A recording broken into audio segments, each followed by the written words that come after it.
What if your greatest gift, the thing that everyone praises you for, was also secretly the source of your deepest pain? It's a tough spot to be in, right?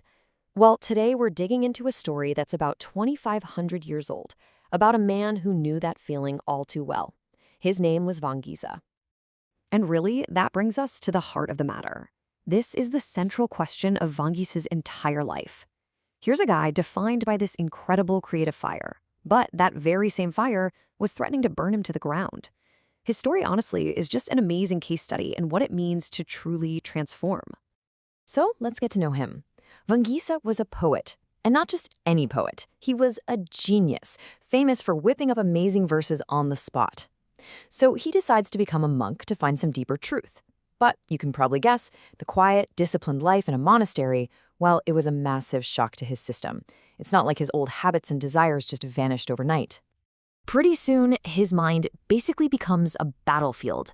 The ancient Pali texts describe these struggles as internal fires, and for Vangīsa, they were just blazing out of control. Let's break down the two big conflicts that were tearing him apart. Okay, so the first fire was raga, and this is a big one. The story goes that one day a group of beautifully dressed women came to visit the monastery. The moment Vangīsa saw them, he was just completely overwhelmed. The text says, Rago chittam anudahemsati, which means passion just harassed his mind. And we're not talking a little crush here. This was an intense, all-consuming fire of desire that made his vows feel pretty much impossible. And then there was the second fire, mana, which is all about conceit. See, Vangīsa knew he was a brilliant poet, probably way more talented than anyone else there, and that talent started to curdle into arrogance. He began looking down on his fellow monks, feeling superior, And that pride just created this huge wall around him, making him feel totally alone. So you've got this guy literally burning with desire on one side and totally puffed up with pride on the other. He hits a breaking point. This internal war is just too much to handle, and he finally realizes, I can't win this by myself. I need help. And this is what I find so incredible. His raw, brutal honesty. He goes to a senior monk, a man named Ananda, and just puts it all on the table. He doesn't try to hide it or downplay it. He just says, I'm burning. My mind is literally on fire. I mean, what a desperate, powerful cry for help. And Ananda's reaction is just perfect. He doesn't judge him, doesn't give him some simple little platitude. He sees how sincere Vangīsa's struggle is, and he offers him a direct, practical, and really profound set of instructions, a way to work with his mind, not just fight it. And this, right here, is the turning point of the whole story. So, what was this amazing method? Well, it's basically a complete toolkit for retraining your mind, and it's broken down into 5 steps. First, Ananda tells him, you've got to see that your perception is twisted by desire. Second, start seeing things as they really are. They change. They're not some solid you. Third, use that new insight to put out that great fire of passion. Fourth, get grounded in your body right here, right now, through mindfulness. And finally, the big one. Use all of this to let go of that deep-seated I am arrogance. It's a roadmap from chaos to clarity. Now, Vangīsa doesn't just nod along. He takes this advice and runs with it. He actually does the work, applying these meditative techniques with everything he's got. And slowly, but also surely, a huge change starts to happen. That searing heat of passion and that cold, isolating pride, they finally begin to cool down. But this brings up a really fascinating question, doesn't it? I mean, if his poetry was all tangled up with his ego and his worldly desires, did he have to just stop? Was the price of his inner peace giving up his greatest talent? Did he have to kill the artist to save the monk? And the answer, which is just so beautiful, is no. Absolutely not. His gift wasn't destroyed, it was purified. All that energy that once fueled his ego and his desire was now being channeled into a totally new, clear form of expression. His poetry became a tool for wisdom, not a weapon of his own suffering.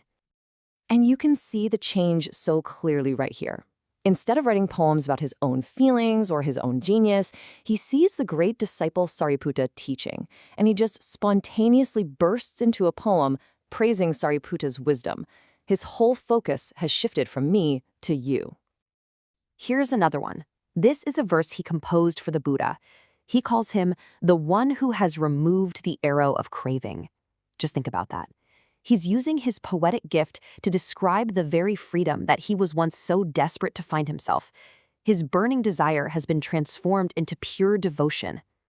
So through this whole process of cleaning up his mind and purifying his art, Vangīsa was getting closer and closer to the ultimate goal of the whole path, becoming an arahant. An arahant is someone who has completely put out the fires of greed, hatred, and delusion. Someone who has found a peace that just can't be shaken. And you know what? He did it. The ancient texts tell us that Vangīsa, the tormented poet, the struggling monk, followed the path that was shown to him and reached full liberation. He became an arahant.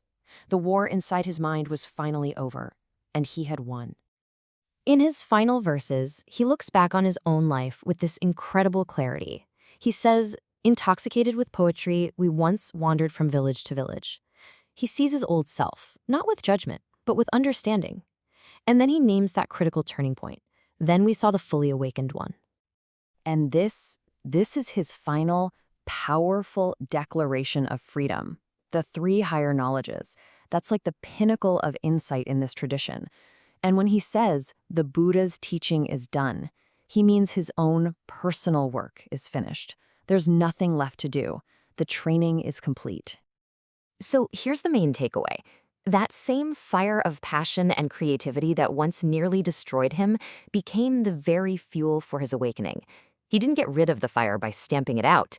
He transformed it into the radiant light of wisdom. The fire is finally and peacefully out. And that really just leaves us with a question for ourselves, doesn't it? Vangīsa's story proves that our biggest struggles, our most intense passions, they don't have to be our downfall. In fact, with the right approach, they can become our greatest strengths. So what's the fire burning in your life that with a little wisdom could be transformed into brilliant light?